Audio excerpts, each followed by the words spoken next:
সেই বাতিজা তোমার সাইড দিয়ে কি গেছে?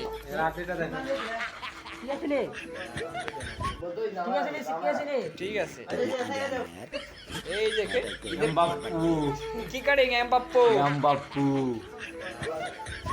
এই বর্ষ এটা তোমার কি গেছে? এটা তোমার সাইড দিয়ে গাঞ্জা কাটিং। তুমি গাঞ্জা খাও? তোমার যে গাঞ্জা করার মতোই লাগে। হ্যাঁ সেই বাতিজা তোমার সাইড দিয়ে কি গেছে?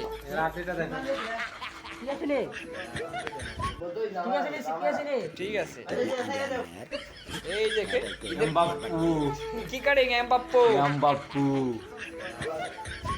এই বর্ষ এটা তোমার কি গেছে? এটা তোমার সাইড দিয়ে গাঞ্জা কাটিং। তুমি গাঞ্জা খাও? তোমার যে গাঞ্জা করার মতোই লাগে। হ্যাঁ